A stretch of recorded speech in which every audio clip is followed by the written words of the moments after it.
This works. Okay. Yep. Hey guys, Jody here with Century 21. Hi, Scotty Levitt, Integrity Mortgage. We are doing our first podcast on first-time home buying and just some things that you'll come across, the language that you'll hear, and kind of how a real estate agent and a lender can help you with this process of buying your first home, which is usually the largest investment of anyone's life. 100%. So, yeah. And Scotty and I fully believe in working as a team and just making it as easy as possible for you to basically get into your dream home. Yeah. And I mean, luckily we've got a past client who's willing to come on the video tonight with us and talk about her experience and be brutally honest. And that's what we told her beforehand, said good, the bad, everything, because we want all of our clients to understand what they're signing up for and understand truly the fun part of buying a house, but also sometimes it is stressful. But again, that's why we're here to help our clients through those stressful times and make sure that they understand they're not going it alone. Correct. They do have a team built around them. And I would say at the end of the day, Scotty and I end up taking on a lot of that stress because it does make it better for you guys. It doesn't always make us the happiest, but that's our job, is Right. to take on that stress for you so that all you have to do is just keep moving forward to closing. So. Yeah, because we do realize that not only do you have your full-time job, plus also the plans of moving, getting moving trucks, getting utilities turned on. So we know that that's all going on behind the scenes, in addition to all the negotiations back and forth on inspections, appraisals, all of that's happening on our side. So we try to take some of that burden off of your shoulders so that you can still focus on your job and focus on the exciting parts of getting your new house, getting your new furniture, getting set up and starting a new life in a different location. Mm-hmm. So we wanted to go through some, and these aren't all the topics. I don't want to make it sound like this is everything that you need to know, but these are just some things to get the wheels in motion on things. If you haven't bought a house before, questions you should be asking or at least thinking about before you go out and start shopping for that first home. So I know something that I do see a lot of the times where they'll ask an agent this, Jody, is how long has a house been on the market and what does that actually mean to me as a buyer if it's been on there for a while, or what if it's only been on there for a day? What all does that mean to me from an agent's perspective? Yeah, so looks like we have another participant. Welcome, Dana. Thanks for joining us. So Scotty just asked me a question. So my question, and I've heard clients ask this to an agent, is like, how long has the house been on the market? If it's been on the market for a while, what does that mean to me? But also, what does it mean to me if the house just went on the market as being a first-time buyer? Because that can also be a question that you need to understand what that means from when you're going to put an offer in. Absolutely. So in today's real estate market, and you'll hear this a lot, the inventory is very, very low. Mm-hmm. So a home could be on the market for 24 hours with multiple offers, or it could be on the market for 30 to 45 days. I think the average right now is about 45 days, mm-hmm. maybe a little bit less in Texas. But when you're shopping for a home, if a home goes on the market and it's within the range of like 2 to 350,000, maybe 2 to 330, those homes are probably going to go very quickly, and they're probably going to go for or above asking price right now in today's market. Mm-hmm. If you're in a little higher home price, you have a little bit of flexibility on when you can put in your offer. But right now, if you find a home that you do like, it's kind of like get that offer in as soon as you can, because while you're waiting and thinking it over, somebody else is going to slip in an offer. So that's just how the market is right now. But if you did find a home that had been on the market for 45 plus days, that gives you a little negotiation room of offering a lower asking price and hoping to get it accepted. So correct. Let's see. From the lender side, Scotty, what type of loan is best for a first-time home buyer? So something that I do get this asked quite often is, why I hear all these different programs out there. I hear about FHA, I hear about conventional. If you're a veteran, I hear about VA.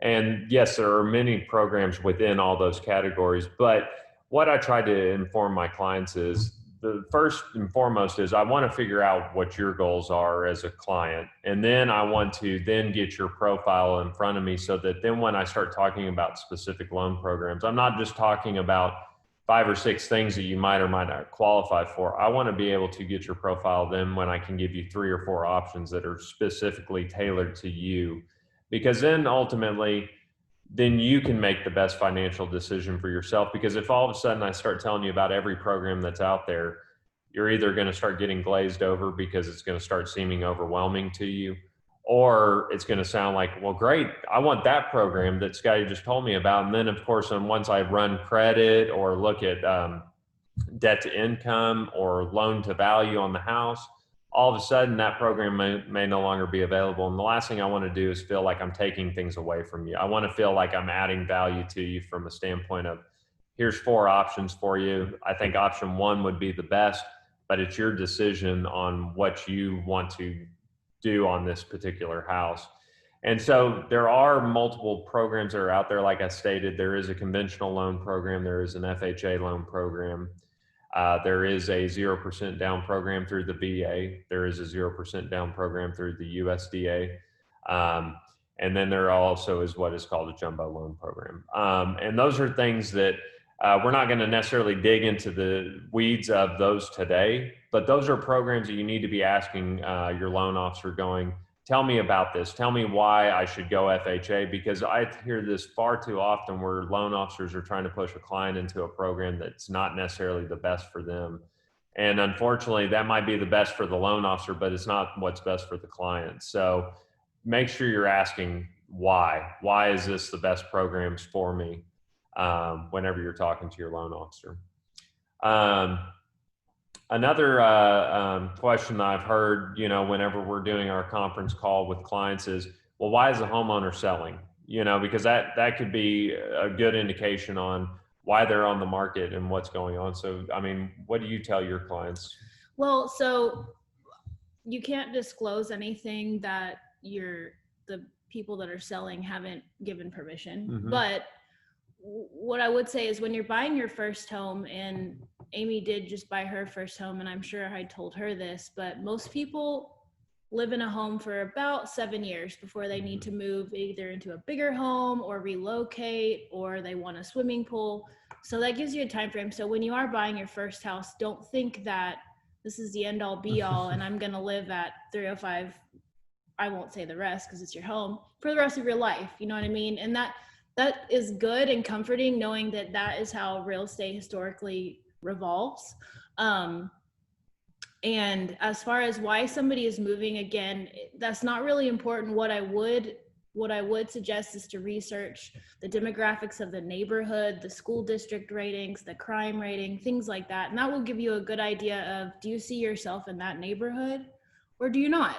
Some people really want to be in the 75032 zip code to go to Heath High School. And then some people don't want anything to do with Heath. So you basically got to sit down and plan out, like, where do I see myself living?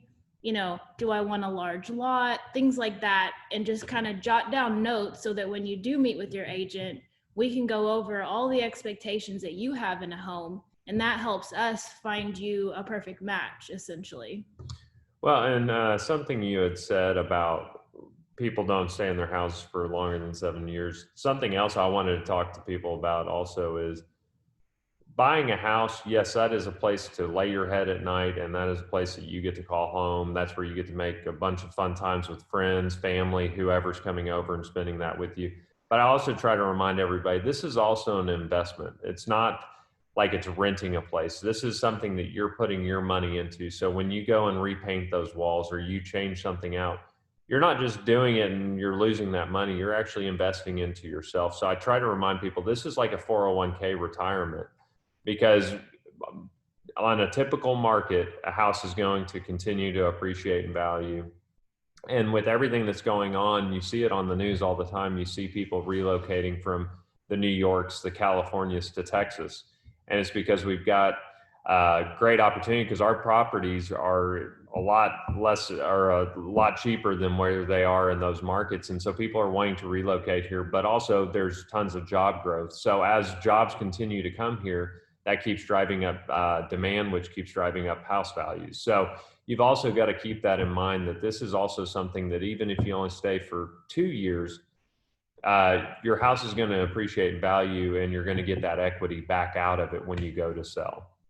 So that, and I think that kind of transitions into a good thing about the renting versus owning, because I know that you do have those kind of conversations. Yeah. And the first thing that I think when somebody says like, it would actually be cheaper for me to rent is, hey, let me put you in touch with Scotty because I want you to see that you can actually get into a home for less than you can rent right now. And what Scotty said about building equity, whether you look at it as 401k, retirement, there is almost nothing bad right now about owning a home. Mm-hmm. Would you agree? Oh, I agree. I mean, there's sometimes things can go wrong inside of a house, but I mean, ultimately the long-term thing is if you're renting, you're paying 100% interest. That's what you're doing versus owning a house. Right now, interest rates are extremely low. And so of course, just think about it. Would you rather pay 100% or pay a small little piece of interest right now and put something that's putting principal or equity back into you? Yeah. So every time you write that mortgage payment, and Amy, you're going to start doing it in a month. Mm-hmm. You're basically putting that money back into your own life. Yeah. I mean, instead of just giving it to your landlord and saying, you know, have fun, thanks for mowing the grass. But I mean, there's hardly anything wrong with owning a home in this day. Yeah. Now, and we won't talk about this evening, but one thing to discuss and one thing that Scotty can help with is if your credit is less than stellar or less than enough to be approved for a loan, Scotty can give you ideas to increase your credit score. Your credit score. Your credit. Bugs Bunny. Your credit score quickly, so that while you're saving up for the down payment on your house, which brings me to our next question, mm-hmm. You're building up your credit so you can get a better interest rate. Right. And so, what question did that bring me to? I was looking here. I was about to ask. Okay, well, we'll just go on to the next lender question here. So when you get an interest rate, and Scotty may run a pre-approval for you, and he'll say you're pre-approved for 2.6 interest rate. And mm-hmm. then at what point in the process do you lock in that rate for the clients? So I do get that a lot. People think that an interest rate follows them specifically. But unfortunately, an interest rate is only tied to a specific address. So if you go under contract on 123 Main Street, as soon as you go under contract, that's when I am able to lock in your interest rate. But I do get calls where I'll pre-approve somebody. I tell them that they're ready to go and they're like, great, let's lock in this rate. And unfortunately, that's not how this works. So even if you get your rate locked in today and you go under contract, and then for whatever reason during the inspection, you find something that tells you, hey, I'm not going to move forward. I'm going to find a different house. And now you find house on a different street. Unfortunately, that interest rate that was locked to that house gets canceled out, and then we lock you back in at the new rate. Now, rates are all driven off of market, so they could change hourly if they wanted to. Right now, with the market the way it is, we're not seeing that, but the market can change in a matter of minutes, you know. And so I tell clients, you know, if you're thinking about doing something on a property, this is the time to do it, because right now the market is not shifting. The rates are extremely low, but a client does need to understand that just because you get pre-approved does not mean that now all of a sudden that rate that we're talking about from a payment is ready to go. And that's a given, and it's etched in stone now till you buy a house. So then I think that, I think that really covered up any of the what other questions do you see? I don't have anything else on my list right now. Well, so yeah, what I wanted to and kind of bring on Amy here. So Amy reached out to me originally looking for a condo, And this is kind of a side note, but condos are popular right now. So the first thing I did was call Scotty and discuss loans for condominiums, which right now, because of COVID and just 2020 being 2020, you can't get a condo loan unless you can put more than 20% down or 20% down. Well, in Amy's situation, she could have, but that would have been all her savings. Yeah. And so, we looked at condos, we put offers in on condos, we looked at some dumps, and even looked at a house next to a cemetery, but we ended up getting Amy a gorgeous house in Rockwall in the Heath High School school district. And it's just funny how our basically story evolved. And so Amy, if you don't mind sharing with us just your experience, any problems that you had, where you started looking for homes, and also what made you want to buy your first home? Yeah. Okay. Well, I eventually want to, I've been wanting to invest in real estate property. And so that's what started me interested in real estate or looking. And so I searched online. I looked up, different homes in the area, a little outside of the area of where I live now or lived, and just all around the Dallas Metroplex. And then I found Jody, and she helped me through the process. Scotty helped me through the process, helped me find a great loan. And like he said, the interest rate did change because I wasn't in the contract yet. And so started at a certain, but it was still low. It's still very low, thank goodness. But thank goodness. But so anyway, and he helped me get the VA loan, 0 down, which was great. That was another great thing. So Jody actually showed me the house before it even went on the market. And I was so grateful because that was the only one out of all that that we looked at. That was the one that just really spoke to me. I was like, this is it. I want this place, and I'm sure Jody remembers me every time we went somewhere. I'm like, I really like that Rockwall house. I really like that Rockwall house. No, I really like that Rockwall house. So I was set on that house. And with all of Jody and Scotty's help, I was able to get it. The thing that I didn't like, honestly, is all the paperwork. There's a lot of paperwork. Yeah, and I was about to ask you, Amy, be honest on that part, because I know from a lending perspective, that's my least favorite part of my job is the amount of paperwork that we have to go and get, and I know that, like I said earlier, I tried to take as much as we can off of your plate, but unfortunately, no matter what you have going on during work, like, Amy, I need X, Y, and Z documents, so talk a little bit about that process, as far as like getting documents. And then, because even though you feel like you gave all the documents, then there's always going to be another set of documents that ends up getting asked for, whether it's my processor or my underwriter. I understand that happens. Right. And I knew even before going in that there was going to be quite a bit of paperwork. So it wasn't like I was set off, guard or anything by any means. But it was a lot easier than I had expected because it was a lot of the paperwork was sent to me by email, and I could go through it and then electronically sign. So that part was great and very convenient for me because teaching and running around quite a bit, it's like that I was able to do it on my phone at times, if I had an appointment or if I was, just accept, sign. So that part I was really happy about. So it was, like I said, overall, I had a wonderful experience, and you both took such good care of me, and y'all are always available, day or night, always available. And so Amy, when in this kind of, maybe we could talk about closing costs. Yeah. When Scotty sent you like 3 days before the, what's it called?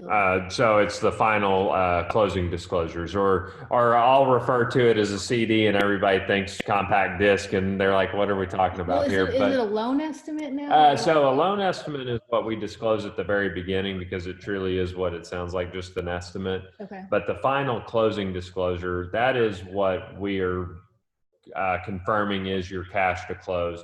Now, interest rate, once we've locked in your rate can't change. As far as our lender fees, that can't change. We're legally not allowed to change those. But that final closing disclosure accounts for now the title company's gone and pulled taxes. We've gotten your actual final insurance policy on that house. And that final closing disclosure told Amy exactly, okay, hey, you can get a wire or a cashier's check for this amount. This is what you're going to expect for your monthly payment once you've closed on the house. And that cemented all of that at that time, saying this is what it's going to be when we go to the day of closing. Mm-hmm. What was great about that? 3 days before closing, or we have to postpone closing. So you're always going to have that 3-day window to review those documents. And it's basically giving you a last chance. Is there anything you see wrong? You know what I mean? So, and I know we did that I remember talking about it the night before it was due with Amy. Yep. Because we thought we were gonna have to move it. And another thing, so Amy actually is a veteran. Thank you for your services. Yep. And she was able to buy her first home with a VA loan. And the lady that sold it also is a veteran. And she's actually active veteran. So that was kind of cool for me and Amy and the seller. So, but so Amy, you didn't have to put any money down. Now, Amy was prepared to put anywhere from 3 to 5%. What do most people put down on their first home in your experience? So, I mean, I do see a range of everything, but I would tell you the standard that I see does range from that 3% first time buyer conventional loan to 5%. And there's another, 3.5% down program as well. But you're seeing people put 3 to 5% down unless they're utilizing their VA or getting into the USDA 0% down programs. Now, just because it says 0%, that does not mean that you're walking to the table with no money in hand. And Amy can talk about that because you still have closing costs and your escrow account, which is basically what I call it, your savings account for paying your property taxes and then insurance. But that's part of that 3-day disclosure that we went over. And Amy, I want to talk about kind of our communication about that so that you felt comfortable about those numbers leading up to the day of closing. Absolutely. And actually what was great is that it was a nice surprise at the end because it was even lower than what, Scotty originally said, what his estimated, costs. And so whenever I was so excited, I was like, yay, more money in my pocket. So, so I don't have to spend, but, I was a little nervous because there were some things, and I guess maybe at times I wasn't paying attention to some of what was going to be owed, but I was like, wait, what is this fee, Scotty? What is this fee? And then I'll be, oh, okay. And so, but like I said, in the end, it all worked out, and it was, and again, most of that money, it's going into my account, so I'm not losing very much. Yeah, and then some of the other expenses that you had, Amy, well, the first one was your inspection. And we went with a company that gives a discount for VA. So they inspected the home, and then they send you the inspection report. And of course, I immediately got a call from Amy that she wanted to back out of the deal. So I talked her off the ledge and explained houses in Texas have cracks in the foundation. That doesn't mean you have foundation issues. Right. That means you have a home in Texas. Yeah. But Amy and I went through the whole inspection. And a part of the process when you're first buying is you're going to negotiate with the seller. And our seller, luckily and thankfully, was willing to repair everything that we requested. That doesn't always happen. but you can always ask. Your agent will be able to tell you what can I ask for and what shouldn't I push their buttons with. Do you know what I mean? So, Amy, was there anything that we bypassed? Oh, okay, there was a GFCI plug that was needed in the bathroom. We decided that wasn't important. You know, so, but we did ask for larger things. We asked for a full HVAC inspection. We asked for some foundation work on the sides, like some more cement added and some dirt for the termite inspection. So, and the inspection, I think, was it about $400? Do you remember? Yeah, 4 or 5. 400, 450 for the inspection. So that was Amy's second expense, actually, because her first was the option money and earnest money. And so when Amy and I's contract was accepted, I met her somewhere and she gave me a check for an option period, which gave her 7 days to have the home inspection for $100 and with the full capability of walking away with just losing $100. Then I also collected her earnest money, which goes towards crediting towards her house. So you write an earnest money, it's typically 1% of the home. And the title company will hold that check for you until closing. And at closing, they will cash that check and it will go towards your mortgage payments. Yeah, so it goes against that closing cost that I was talking about for your escrow account and your closing costs. That offsets against those. Or if you're not utilizing a 0% down program, that would just go against your down payment. So if you're putting 3% down on the house, that 1% would be applied towards that 3% that you were putting down. So then it's like you're putting down 4%.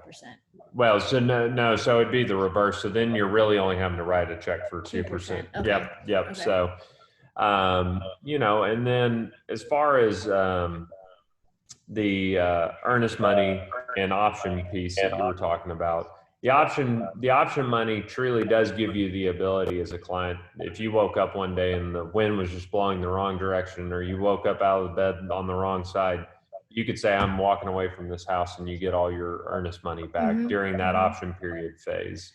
And let me tell you, there was a few times I thought Amy was going to do that. A few times.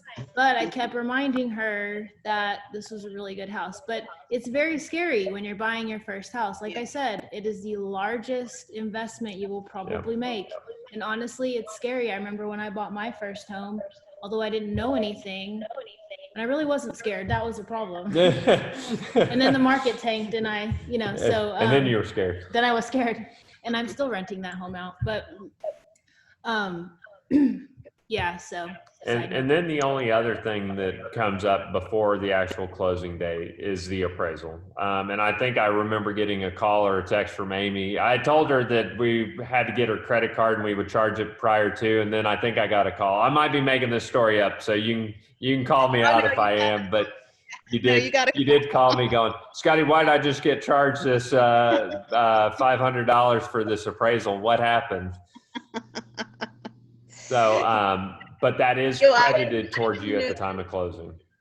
Right. Oh, I didn't know that. Yeah, so when I do my original loan disclosures, I show it as being paid again at the time of closing, but then you get the offsetting credit. So it reduces your cash to close in addition to the title fees, because we're not a title company. So we're never going to try to guess to the bottom dollar what it is. I'm always going to overstate it, because I would rather have your expectation of this is worst case scenario, and then when it comes in lower, you're okay with it. Because if all of a sudden this is worst case and this is all you're willing to write a check for, and then all of a sudden it goes up, then the whole deal starts feeling, no matter how great of a job I've done, everything seems crappy at that point from a client's perspective. And the last thing I want to do is have that happen. Yeah, so, you know, one thing that I get asked, or maybe is thought in people's heads because maybe they knew a bad real estate agent or a bad lender, you know, why should you use an agent? And I guess, Amy, do you want to tell us why it was beneficial for you to have myself and Scotty on your side? I cannot even imagine trying to purchase a home alone without y'all. without having y'all by my side. I mean, both of you were so thorough and took me through the whole entire process. I could not see myself not having you two, to help me with every step of the way.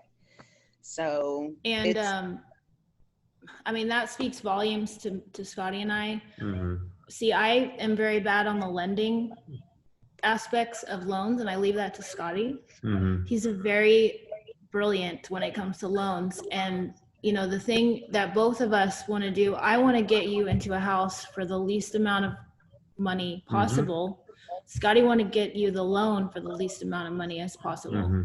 Mm-hmm. We aren't trying to become millionaires by selling homes. No. We really want to give the best customer service, the best information, education that we can, because again, I really take pride in, helping somebody with the largest investment of their life. It's similar to being like a labor and delivery nurse. Mm-hmm. I mean, the end product is just unbelievable. Mm-hmm. I don't know how I got off to the labor and delivery, but you know what I mean? So, I mean, and the thing that's nice when you have a relationship with your agent and your lender, and you can call them anytime. And, Scotty does loans for me personally, mm-hmm. and I call him all the time. What does this mean? Why, when is my appraisal going to hit my credit card? I ask the same thing, yeah. Amy. Yeah. So, it just helps to have that kind of relationship with the people that you're working with, so that you trust what they're saying and that they're going to give you truthful, honest, loyal information, because that's what we do. Yeah. Yeah, 100%. I do try to tell people, talk to me like you're part of my family. Always be honest with me. Don't sugarcoat stuff, because the last thing that can happen is you don't ask the question that's in your head, or you don't bring up a topic that's bothering you. And then all of a sudden, as work starts getting more stressful, the house process starts getting a little bit more stressful, then all of a sudden all that stuff starts compounding and starts making it feel like there's a mountain on top of your shoulders. Always be honest with both of us. We'll get on calls at 9:00 at night if that's what it takes, to make sure that the client's able to go to sleep at night, not stressing anymore. And I truly mean, I want my clients by the end of it, whether they want to hang out with me or talk to me again, that's beside the point. But I want them to feel like they're part of my family, So the night before, it was the night before you were supposed to send out Amy's CD, mm-hmm. and I was on the phone with you at like 9:00 at night. And Scotty stressed over your loan, Amy. I did. Really stressed, like lost sleep. He doesn't sleep that much anymore. He goes to bed really early, but he gets up really early. I do. He lost sleep over your loan, and he got it done, and I lost sleep over your inspection report, but we got it done. So, that it's really a teamwork task, is to take on this process together. And you know what, Amy, we will probably be lifelong friends, and her and Scotty will too. I mean, you develop that kind of relationship with your buyers and your sellers, because honestly, I don't know, you just want to do right by them, and then you realize, hey, they're really good people. Yeah. They're my kind of people, so. Well, when they're trusting you with their biggest financial decision, you feel like you've got to become part of the family, because ultimately I'm asking my clients, and this sounds bad, but it's true, I'm asking you to show me everything from a financial perspective, which sometimes can be overwhelming to clients, because it's like, hey, I need this document, I need this document, I need this document. But I want my clients to feel so comfortable working with me that even whenever I'm asking them for stuff, they don't feel overwhelmed, because they know they can be calling me at 9:00 or calling me at 7:00 when they've got that thought of, yeah, Scotty gets up at like 5 a.m. Yeah. I don't know what he does, but I just thought of something and it left my head. So, we want to. Dana, can you unmute and just let us know where you're from? We're so happy you're on here. Thank you. Thank you for the invite, Amy. I'm from New York. You're Amy's friend from New York. Cool. And a veteran as well. I'm trying to get the hell out of New York. And I have an 11-year-old, so I'm definitely been entertaining buying my first home. I'm also in the midst of obtaining, right now I'm getting my BSW, but if I continue with my MSW, get licensed here, it can be reciprocated in another state. Okay. So I'm thinking I might as well get what I can now here. We have NACA, which I'm considering working with in regards to preparing me financially, doing kind of the same things you guys, but it's a nonprofit, and basically they go after bankers who do predatory lending. Oh, wow. Okay, good. So it's a nonprofit organization, and it really does try to help like marginalized people getting to their first home. Awesome. So I'm just basically just trying. I have mad family in Texas. I have my brothers and sisters in arms. I have like 3 or 4 people that I served with in Texas. But I'm kind of thinking moving towards Tennessee because I don't like bugs or snakes that can kill you. Those murder hornets. Murder hornets. Yeah, I'm waiting for that one too. I think the next bingo card is going to be aliens landing. But so yeah, I'm interested. It's really nice to hear you guys talk. It's really nice to understand anywhere between 3 to 5% inspection, appraisal, closing disclosure, financial disclosures, having all that together. So thank you for having me here and allowing me to sit in. Of course. Well, thank So you for jumping on. Are you are a veteran also? Yes. So you'd be available to do a VA loan potentially with 0% down, right? Yep. Yep. Yes. So save that money. Keep it in your pocket. I got it. Thank you. All right. Well, Amy, anything else you would like to share? I just want to thank you both again for everything that you've done, because there's no way I could have done this without y'all. No way. And like I said earlier, and ooh, that's fun. Bling, email. So that's about it. Like you were saying about the scare, I was very, very scared at the beginning. And like Jody said, I did try to back out a few times, and she did. And I'm so happy that she talked me out of it, and she walked me through it, and and where I could understand better, and what I was, going to be investing in, and so I was during closing, I was so excited, signing all those papers, all that paperwork. you had hand cramps by the end. I did. And for a couple days, I was like, oh, I did.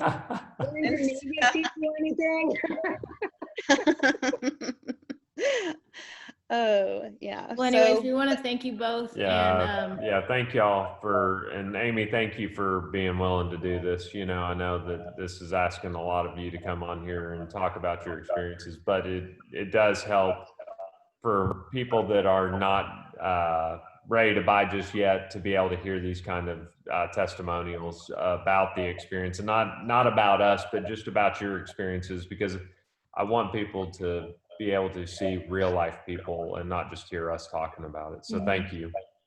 Yeah. And thank you, Dana. Yeah. And we will reconvene in another month with another seminar. So. Yep. Well, thank y'all again. Bye.